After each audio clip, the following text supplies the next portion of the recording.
오늘 우리에게 주시는 하나님 말씀 예레미야서 1장, 구약성경 예레미야서 1장 5절에서 4절부터 보겠습니다. 4절부터 8절까지 4절부터 8절까지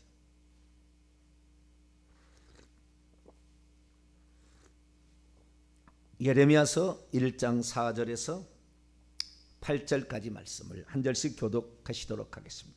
여호와의 말씀이 내게 임하니라. 이르시되 내가 너를 모태에 짓기 전에 너를 알았고 내가 배에서 나오기 전에 너를 성별하였고 너를 여러 나라의 선지자로 세웠노라 하시기로 내가 이르되 슬프도소이다 주 여호와여 보소서 나는 아이라 말할 줄을 알지 못하나이다니 여호와께서 내게 이르시되 너는 아이라 말하지 말고 내가 너를 누구에게 보내든지 너는 가며 내가 내게 무엇을 명령하든지 너는 말할지니라. 같이요. 너는 그들 때문에 두려워하지 말라. 내가 너와 함께 하여 너를 구원하리라. 나 여호와의 말이니라 하시고 아멘. 기도하겠습니다. 거룩하신 하나님, 시대가 참으로 암울한 시대에 빠졌습니다. 그러나 하나님, 진짜 믿음은 이때 진짜 믿음인 것을 드러낼 줄 압니다. 좋고 평안할 때 아무 문제 없을 때 신앙생활 하는 것과 우리에게 역경과 어려움이 찾아올 때 주님을 찾는 것은 다를 줄 압니다. 변함없이 주님을 사랑할 줄 아는 저희들 되게 하시고 예루살렘으로 향하는 창문을 열어놓고 기도하면 붙잡혀서 사자굴에 던져줄 줄 알면서도 창문 열어놓고 기도했던 다니엘이 있었습니다. 주님, 우리의 믿음은, 우리의 신앙은 항상 주님을 바라보는 그곳에 우리의 시선이 멈추게 도와주시며 주의 뜻을 따라 행하고자 하는 저희들이 되어지도록 역사해 주옵소서. 이 시간도 주의 말씀을 듣고자 합니다. 하나님, 저희들에게 말씀하여 주옵소서. 우리 주 예수 그리스도의 이름으로 기도하옵나이다. 아멘. 할렐루야. 성령의 은사에 관하여 말씀을 나누고 있는데 지난주까지 해서 성령의 특별한 은사 9가지 다 마쳤습니다. 이번 주에는 조금 더 보완 부족한 거 보충하도록 하겠습니다. 오늘은 그 중에서 직분으로서의 은사가 있습니다. 직분. 그래서 그 직분의 은사에 관하여 말씀을 나누기를 하는데, 직분의 은사는 뭐 일반 은사가 될 수도 있고 특별 은사가 될 수도 있습니다. 우선 고린도전서 12장을 넘어가 보죠. 직분으로서의 은사가 있어요. 사역, 무슨 방언 이런 거 있잖아요. 예언, 뭐 통역 이런 것도 있는데, 그런 은사가 있는데 직분으로 은사가 있어요. 고린도서 12장 28절입니다. 29절까지 30절까지 보겠습니다. 고린도전서 12장 28절에서 30절까지 읽겠습니다. 시작. 하나님이 교회 중에 몇을 세우셨으니 첫째는 사도요, 둘째는 선지자요, 셋째는 교사요, 그 다음은 능력 행하는 자요, 그 다음은 병 고치는 은사와 서로 돕는 것과 다스리는 것과 각종 방언을 말하는 것이라. 다 사도이겠느냐? 다 선지자이겠느냐? 다 교사이겠느냐? 다 능력을 행하는 자이겠느냐? 다 병을 고치는 은사를 가진 자이겠느냐? 다 방언을 말하는 자이겠느냐? 다 통역하는 자이겠느냐? 여기 보니까 다는 아니라는 거예요. 그러나 하나님께서 교회 중에 몇을 세우셔서 그 교회 일을 감당하게 하시는데, 그게 은사도 나오고 직분도 나오는데, 이 직분도 일종의 은사인 거예요. 그래서 목사직을 수행하는 것도 일종의 은사인 거예요. 아무나 목사직을 수행하는 게 아니다라는 거죠.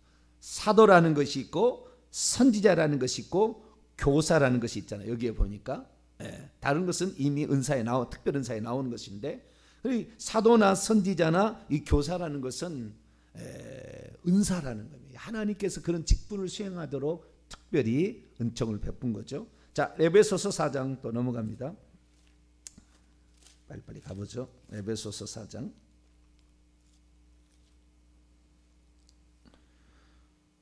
11절 봅니다. 에베소 4장 11절.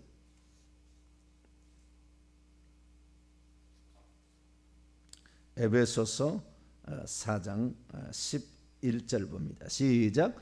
그가 어떤 사람은 사도로, 어떤 사람은 선지자로, 어떤 사람은 복음 전하는 자로, 어떤 사람은 목사와 교사로 삼으셨으니. 사도도 있고 선지자도 있고 교사도 있는데 여기는 복음 전하는 자, 목사, 이런 것도 다 하나님의 특별한 직책이다라는 것이죠.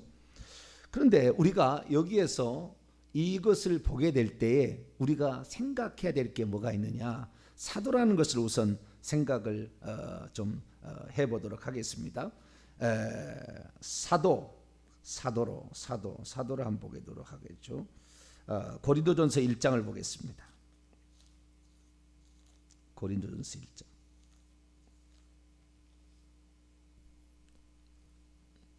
고린도전서 1장 1절입니다. 시작. 하나님의 뜻을 따라 그리스도 예수의 사도로 부르심을 받은 바울과 형제 소스데네는. 바울은 어떤 사람이에요? 사도로 부르심을 받았어요. 사도로 부르심을 받았는데 더 하나 찾아보도록 하죠. 디모데 후서 1장 11절을 볼까요? 1절과 디모데후서 1장 1절과 11절을 보겠습니다. 디모데후서 1장 1절과 11절 읽습니다. 시작. 하나님의 뜻으로 말미암아 그리스도 예수 안에 있는 생명의 약속대로 그리스도 예수의 사도된 바울은 어떻게 해서 사도가 됐냐면 하나님의 뜻에 따라 그리스도 예수 안에 있는 생명의 약속을 따라 사도가 되었다. 자, 11절 시작. 내가 이 복음을 위하여 선포자와 사도와 교사로 세우심을 받았다. 선포자는 복음 전하는 자라는, 복음 전하는 자와 사도와 교사로 세우심을 받았다라는 것입니다. 그런데 우리는 이제 이렇게 생각할 수 있잖아요. 제가 이렇게 들려주는 말은 여러분에게 다 그 사도하라는 얘기 아닙니다. 여러분이 막 귀신 다 보라는 얘기 아니에요.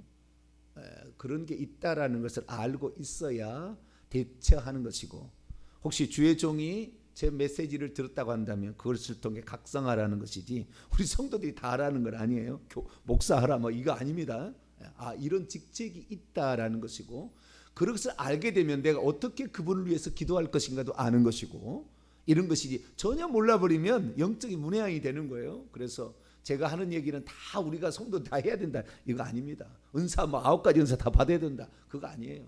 하나님이 주신 대로 받는 것인데, 그런데 바울은 사도로 세울 받았던 게 언제입니까? 사도행전 9장에 가면은 다메섹 도상에서 불러내 가지고 사도로 우리가 그를 세웠다라고 우리가 아는 거. 너를 이방인의 사도로 세웠다라고 얘기를 하잖아요. 베드로는 할례자의 사도로, 너는 이방인의 사도로 그렇게 했다라고 이렇게 우리가 알고 있는데, 사도 바울은 언제 자기가 사도로 세우심을 받았는지, 부르심을 받았는지를 얘기하냐면, 자, 갈라디아서 1장을 보겠습니다. 갈라디아서 1장.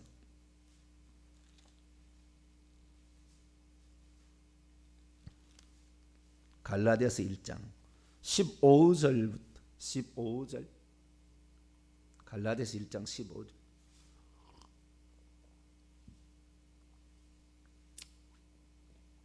15절 읽기 전에 1장 1절, 갈라디아서 1장 1절을 먼저 읽고 또 넘어가 보죠. 1장 1절 시작. 사람들에게서 난 것도 아니요 사람으로 말미암은 것도 아니요 오직 예수 그리스도와 그를 죽은 자 가운데서 살리신 하나님 아버지로 말미암아 사도된 바울은, 그냥 사도, 주님 내가 사도하고 싶습니다 그래서 사도가 되는 게 아니에요. 아버지가 세워야 되는 거예요. 아버지가 언제 그러면 아버지가 세웠냐. 우리는 사도 바울이 30살 정도 되었을 때 다메섹 도상에서 가다가 스데반이 기도해서 하나님이 붙잡아가지고 너를 사도에 써야 되겠다 이렇게 생각할 수가 있어요. 그런데 사도 바울은 자기가 언제 사도로 세우심을 받았는지를, 하나님의 부르심이 언제부터 있었는지 얘기를 한다고 말이에요. 자, 1장 15절 16절 17절까지 1장 15, 16, 17절 시작. 그러나 내 어머니의 태로부터 나를 택 택하시고 그의 은혜로 나를 부르시니가 그의 아들을 이방에 전하기 위하여 그를 내 수록에 나타나기를 기뻐하실 때에 내가 곧 혈육과 의논하지 아니하고 또 나보다 먼저 사도된 자들을 만나려고 예루살렘으로 가지 아니하고 아라비아로 갔다가 다시 다메섹으로 돌아갔노라. 먼저 사도된 자, 자기가 사도라는 말이잖아요. 그런데 언제 하나님께서는 이를 구별하셨느냐, 택정하셨느냐? 내 어머니의 태로부터, 그리고 하나님의 전적인 은혜로 나를 부르셨대요. 그러니까 이 사도가 되는 것이 특별한 그 은사 쪽에 나오잖아요. 고린도전서에 사도가 되는 것이, 이 사람이 사도로 쓰임 받는 것이, 하나님 보시기니까 이 사람은 사도로 쓰기 합당해, 그래서 너 사도해야 되겠다고 사도를 준 게 아니라 이미 모태로부터 너는 내 사도로, 내 일꾼으로 내가 특별히 쓴다라고 정하고 사도로서 자우지간 자라게 했다가 다메섹 도상에서 불러내는 거예요. 하나님의 정하심이 먼저 있고 그 다음에 어느 날 부르심이 있는 거죠. 근데 그 부르심은 삶을 너를 돌아보고 나서 너는 쓸만해, 그래서 부른 것이 아니라 이미 하나님께서 그의 영을 사도로 생각해서 이 땅에 태어나게 한 다음에 모태로부터 그렇게 빚어야 하나님이 다 그렇게 사도, 이는 나는 사도 그릇으로 쓰겠다라고 빚어놓은 거예요. 빚어놓은 다음에 때가 되면은 누군가의 기도가 있겠죠. 부모의 기도가 있든 스데반의 기도가 있든 누가 그대로 말미암아, 그 기도로 말미암아 그를 불러내는 거죠. 모세를 80세에 불러내듯이 이렇게 불러내는 거예요. 시내산, 그 호렙산에서 불러내듯이 이렇게 불러내는 그 부르심이, 그 부르심이 그 사람이 80도 됐으니까 이제 쓸만하다 부른 게 아니라 태어나기도 전에 하나님께서 미리 다 작정하시고 정하시고 그런다는 거예요. 자, 로마서 8장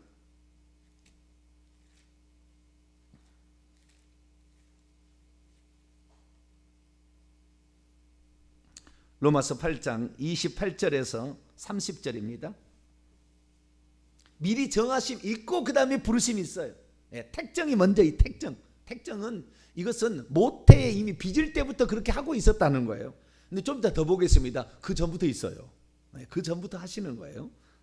우선 로마서 8장 28절에 30절 봅니다. 시작.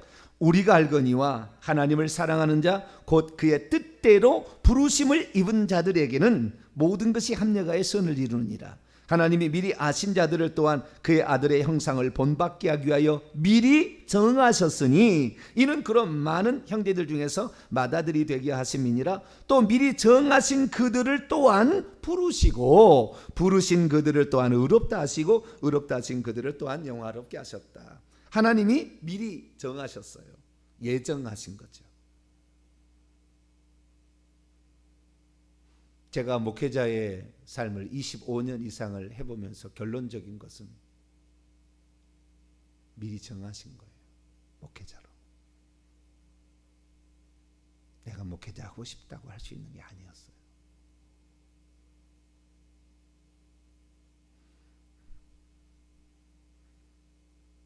너는 너하고 나하고 똑같은 사람인데 그렇게 생각할 수 있잖아요. 성도들이. 그렇게 생각하시면 안 돼요. 주애주한테 함부로 하면 안 돼요. 그것은 하나님의 정하심이 있는 거예요. 나도 몰랐어요.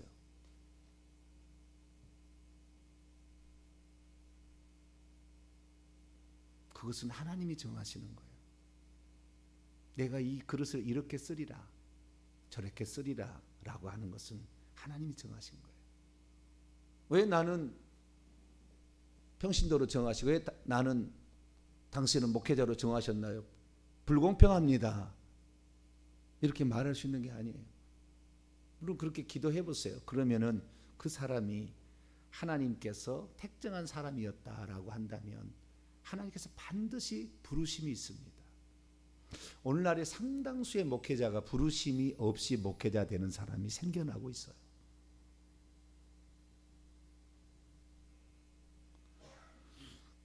뭐라고 설명하기 어려운데요. 예수 그리스도를 딱 믿는 순간 저는 목회자겠구나라는 생각이 팍 들어왔고, 예수 그리스도를 믿는 순간에 주님께서 나타나셔가지고 제게 말씀을 하셨어요. 저는 그것이 목회자인지 추워도 몰라요. 왜? 아무도 내가 그런 정보를 아는 적도 없었고, 어떻게 이런 게 뭐 꿈을 꾸는지, 뭐 어떻게 주님이 부르시는지 누구한테 들어본 적도 없잖아요. 왜? 조상 대대로 불신자의 집안으로서 절대 여기서 목회자 나올 수가 없어요. 이 목회자라는 이 직책이라는 것이 얼마나 영적인 치열한 싸움과 이 말 한마디로 성도를 죽이고 결국에 95%가 지옥에 떨어지잖아요. 잘못 얘기해서.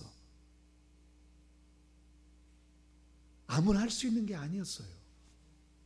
아무나.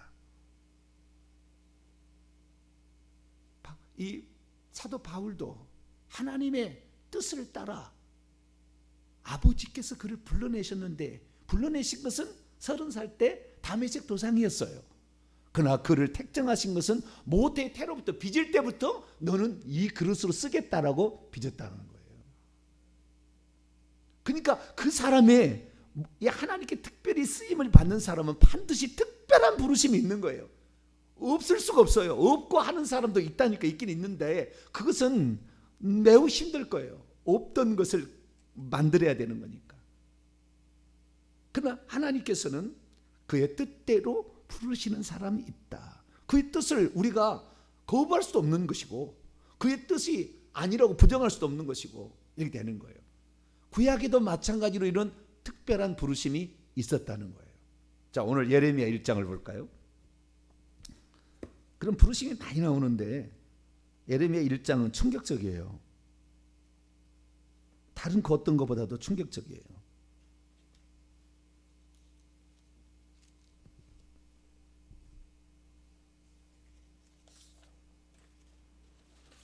주의 종이 잘못하는 것은 하나님이 평신도가 잘못하는 거하고 똑같이 책임을 묻지 않아요. 아주 심하게 물어요. 그 책임을. 그게 보통 책임이 아니에요. 1장 5절에, 자, 1장 5절에 주님께서 이제 예레미야처럼 하나님의 심정을 많이 알고 가슴을 찢으며 통곡하며 이스라엘 민족의 망하는 그 현실 속에서 그들의 회개를 촉구하는 선지자가 없어요. 눈물의 선지자라고 그래요. 이 사람은 애간장이 다 녹는 그런 사람이었는데, 얼마나 예레미야 그 많은 내용을 보면 통곡의 통곡, 예레미야 애가만 다시 또 이렇게 빼서 나왔잖아요. 자, 1장 5절 읽습니다. 시작. 내가 너를 모태에 짓기 전에 너를 알았고, 내가 배에서 나오기 전에 너를 거룩히 구별하였고, 너를 여러 나라의 선지자로, 아까 선지자죠. 사도, 선지자, 복음 전하는 자, 목사와 사도라고 했는데, 구약의 선지자도 하나님께 세우는데 모태에서 나오기 전에 너를 구별했다. 그리고 더 한 걸음 여기 더 나가는 거예요. 한 걸음 더 나가서 뭐냐면은, 네가 자궁에서 빚어지기도 전에 나는 너를 알고 있었다. 육체가 생기기 전에, 너의 육체가 모태에서 생기기 전에 나는 너를 이미 그렇게 쓰려고 작정하고 있었다라는 거잖아요. 내일 뭐 더 얘기를 하겠습니다만은, 사람은 영혼과 육체가 있잖아요. 영혼이라는 것은 없어요. 사실은 영과 육체가 있습니다. 영과 육체가 만날 때 혼이 나오는 거예요. 창세기 2장 7절에 하나님께서 땅의 흙으로 사람을 지으시고 그 코에 생기를 불어넣으시니 생영이 된지라. 생영이라는 말은 네페시 하야, 살아있는 혼이라는 말이거든요. living soul이에요. 하나님께서 땅의 흙으로, 땅의 흙이라는 말은 아파르라는 것인데, 이것이 먼지예요. 먼지, 땅의 먼지, 티끌을 가리키는 건데, 이 뱀한테도 너희는 땅의 티끌을 먹고 살라고 나중에 3장 14절에 저주를 합니다. 그래서 사람의 몸은 흙에서부터 티끌로부터 왔는데 이것을 뱀이 먹고 사는 거예요. 그렇기 때문에 내가 나온 내 집으로 돌아가리라. 마태복음 12장 43, 45절에 그런 얘기를 해요, 귀신이. 그래서 우리의 몸은 세 가지 처소가 되는 거예요. 내 영이 들어와 있는 처소고, 내 영이 들어있는, 육체는 내 영이 들어와 있는 처소고, 뿐만 아니라 조상부터 우상을 숭배했으면 귀신이 들어올 수 있는 집이고, 고린도서 3장 16절에 하나님의 성령이 들어오는 집이에요. 너희가 하나님의 성전인 것과 하나님의 성령이 너희 안에 거하시는 것을 알지 못하느냐. 그래서 우리의 몸은 그냥 단순한 게 아니라고요. 그냥 고깃덩어리가 아니에요. 모든 동물들은 다 고깃덩어리입니다. 죽으면 그냥 흙으로 돌아가면 끝나요. 그래서 사람은 죽어서 흙으로만 돌아가는 게 아니에요. 죽는 순간에 그 영이 거기에서 빠져나가서 심판으로 간다 이 말이죠. 빛의 속도로 심판에 가서 참여해서 음부로 떨어진 일 천국을 하든지 죽어보면 아세요. 바로 알아요. 아, 정병진 목사가 이게 진짜 얘기했느냐 거짓말했느냐 우리 바로 압니다. 그래서 우리가 이제 천국이나 지옥으로 가게 될 그런 사람들인데, 이 사람의 영이 있는데 모태에서 짓는다는 것은 정자와 난자가 만나서 이 모태에서 지어지는 거 아닙니까? 물론 하나님의 창조의 능력으로 지어지는 것이 시 스스로 우리가 뭐 손이 들어가 지은 것도 아니고, 하나님께서 이 모태에서 우리를 육체를 빚잖아요. 빚는데 부모의 아빠 엄마의 유전자의 절반씩 갖다가 빚잖아요. 근데 이 빚기도 전에 너를 모태에 빚는다는 말이에요. 이게 빚는다는 말이 야차르란, 야차르 만들다 아싸라는 말도 아니고, 빨아 창조한다는 말도 아니고, 이 빚어 손이 들어가서 빚는다, 토기를 빚듯이 하는 거예요. 그래서 우리의 육체가 하나님께서 들어가서 이렇게 다 빚어지는 거예요. 그런데 이 빚어진데 이 빚기도 전에 내가 너를 알았다. 그럼 뭘 알았다는 겁니까? 육체 아닌 영을 알았다는 거 아니에요? 나 영을 나는 네 가정에서 태어난 너의 습성과 모든 게 다 있지만 내가 내 총으로 나는 쓰기 위해서 내가 영을 창조하고, 육체도 내가 빚어지지만 이 빚을 때 육체는 모든 것에 그 부모의 절반을 갖다 다 빚는 거 아니에요. 성품도 갖다가 빚고, 얼굴 생김새도, 코 생김새도 다 이렇게 말까지 하는 것, 태도까지, 고운 것까지, 부모 효도하는 것까지 다 담잖아요. 이렇게 그렇게 해서 빚지만 영은 하나님의 목적대로 지어서 넣어주는 거죠. 그래서 하나님의 때가 되면 하나님께서 그를 불러가지고 그를 쓰는 거예요. 이 성경의 가르침이었던 거예요. 저는 목사가 모르겠어요. 그것을 그냥 딱 예수 그리스도를 믿는 순간부터 그 생각이 팍 들었어요. 그래서 나는 말도 안 되는 소리라 그랬어요. 기독교 방송을 듣는데 어느 날 그러는 거예요. 내가 목회자의 길을 가야 합니까 말아야 합니까 라고. 그때 당시에 박종순 목사님이 상담을 하시더라고. 아주 오래된 일입니다. 상담을 해요. 그럼 누가 물어보는 거예요. 목사님, 내가 주의 종의 길을 가야 되나요? 물어보는 거예요. 그랬더니 박종순 목사님이 뭐라고 그러냐면은, 당신을 주의 종으로 부른 일이 없으면 그 길이 당신 길인지 아닌지를 다시 한번 생각해 봐라. 주의 종의 길을 가라 이게 아니라 그 다시 생각해 봐라. 자기가 모를 수가 없다라는 말이었어요. 지금 돌아와서 생각해 보니까 모든 사람들을, 어제 제가 얘기했습니다만, 모든 사람의 이제 부르심은 거룩한 자, 성도로 부르심을 다 받아요. 부르심을 받는데 그 중에서 특별한 부르심이 있는 거죠. 그래서 그 시대, 어느 시대에, 어느 장소에, 어느 교회에 파송해서, 아니 어느 교회를 세워서 어떤 성도와 함께 어떤 나라를, 어떤 뜻을 이루시고자 하는 계획에 따라서 그 사람을 거기다가 세워놓는다는 거예요. 하나님의 부르심을 받은 사람인지 아닌지를 어떻게 하냐면은 그 부르심에 목숨을 거는 것이고, 그 부르심을 잘 모를 때는 거기에 목숨 안 걸어. 이거 해보다 안 되면 저거 해보지, 저거 해보다 저거 이렇게 나가는 거예요.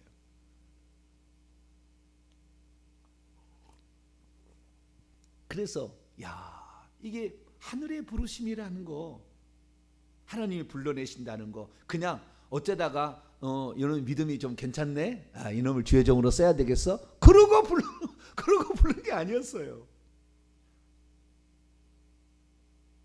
그러고 부른 게 아니었어요. 이 만세 전에 하나님의 계획이 다 있었던 거예요. 내가 이 시대 가운데 이 사람을 보내서 나의 뜻을 이루리라.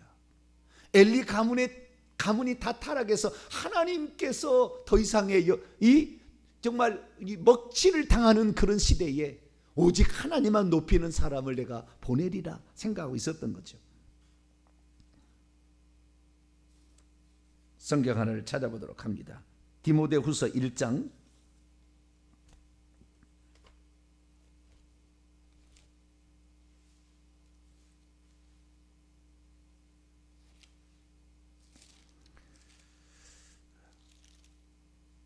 은사하다가 여기까지 왔는데요. 엄청난 단계까지 지금 가고 있네요. 저도 이런 얘기 하려고 작정한 건 아니고 하나님의 뜻대로 말씀을 증가하다 보니까 여기까지 왔습니다. 자, 디모데 후서 1장 9절입니다. 9절 같이 읽어보죠. 시작.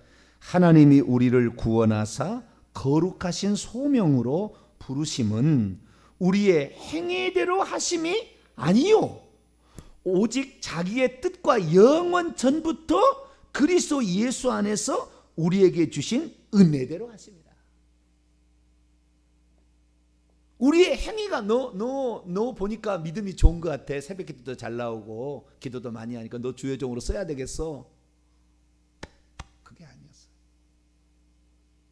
그게 아니었어요. 특별한 부르심들이 사람에게 있는데 그 사람을 하나님은 그 행위가 좋아서 쓴 것이 아니라, 행위가 좋아서 쓴다면 사도 바울을 못 써요. 왜? 교회를 잔인하게 핍박한 사람이었잖아요. 죽여버려야지 하나님이. 그러나 만세 전부터 영원 전부터 그리스도 예수 안에서 그 뜻을 이루기 위하여 하나님께서는 이 사람을 작정한 거예요. 그래서 그 사람이 그 순간에 그 시대에 그 장소에 그곳에 있었던 거예요. 이것을 알아야 우리가 이 올해 제목을 왜 줬나 이제 이해가 되잖아요. 1년이 절반이 딱 흘러가니까 가장 아름다운 협력을 이루는 해, 성령과 우리들, 목회자와 성도들. 이 얘기 하려고 하나님께서 감동으로 작년에 요 얘기를 쓴 것 같아요. 그냥 우리도 우연하게 감동이 되어서 우리 이렇게 해야 되겠다. 올해는 어떻게 해야 될까? 하나님께 기도하면서 나갈 때 감동이 몰려와서 그냥 썼어요. 이렇게 해야 되겠다. 결정했는데 1년의 절반이 지나가서 이렇게 와서 보니까 이 얘기가 지금 들어와 있는 거예요. 우리가 하나님의 말씀과 하나님의 끝뜻에 민감하기 위해서 따라가다 보면 하나님께서 다 계획하심에 지금 들어와 있었던 거죠. 동탄명성교회 여러분이 이 새벽에 와서 새벽 기도를 한다. 그 엄청난 하나님의 그 귀한 뜻을 이루기 위해서 하나님이 여러분을 귀하게 쓰시고 싶은 거죠. 여러분의 기도가 필요하기 때문에.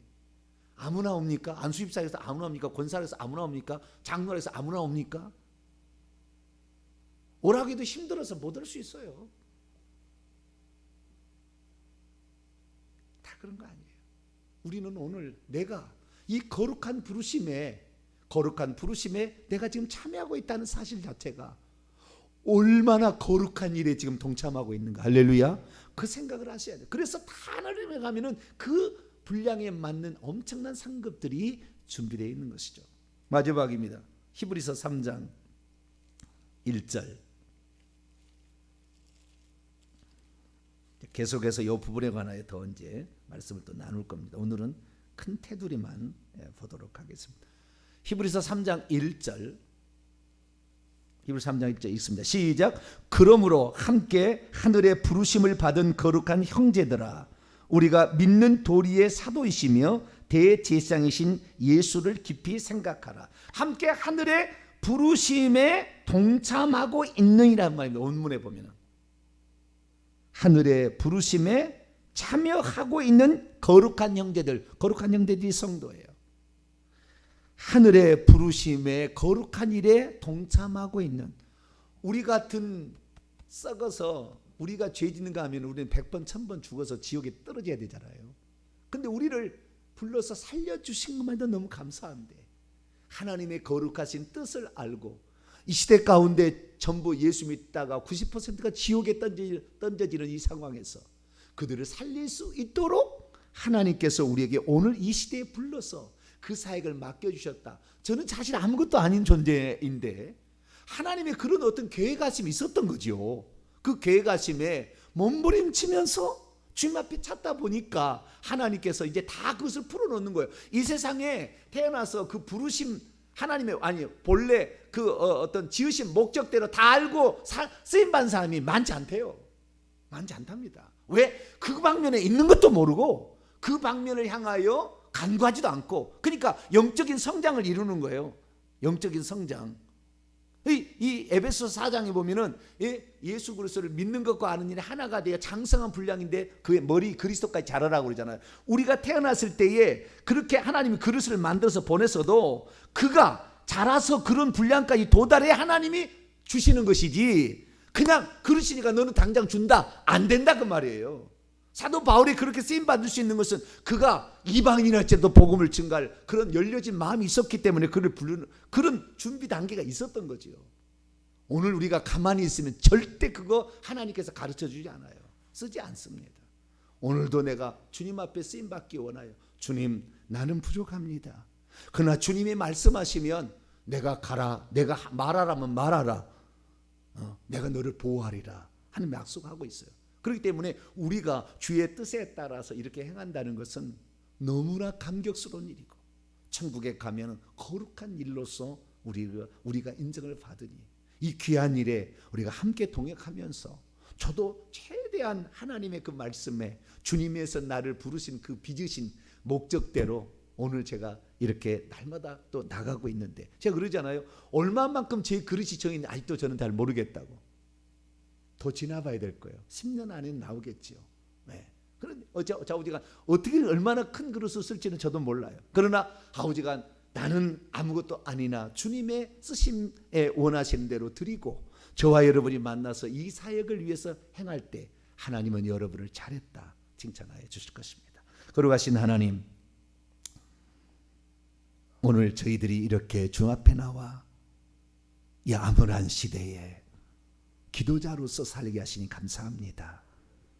회개를 통해서만이 구원을 얻고 회개를 통해서만이 저주로부터 벗어날 수 있음을 알고 오늘 저희들 나갑니다. 이 회개와 천국 복음을 끝까지 전파하는 저희들 되게 도와 주시옵소서. 우리 주 예수 그리스도의 이름으로 기도하옵나이다.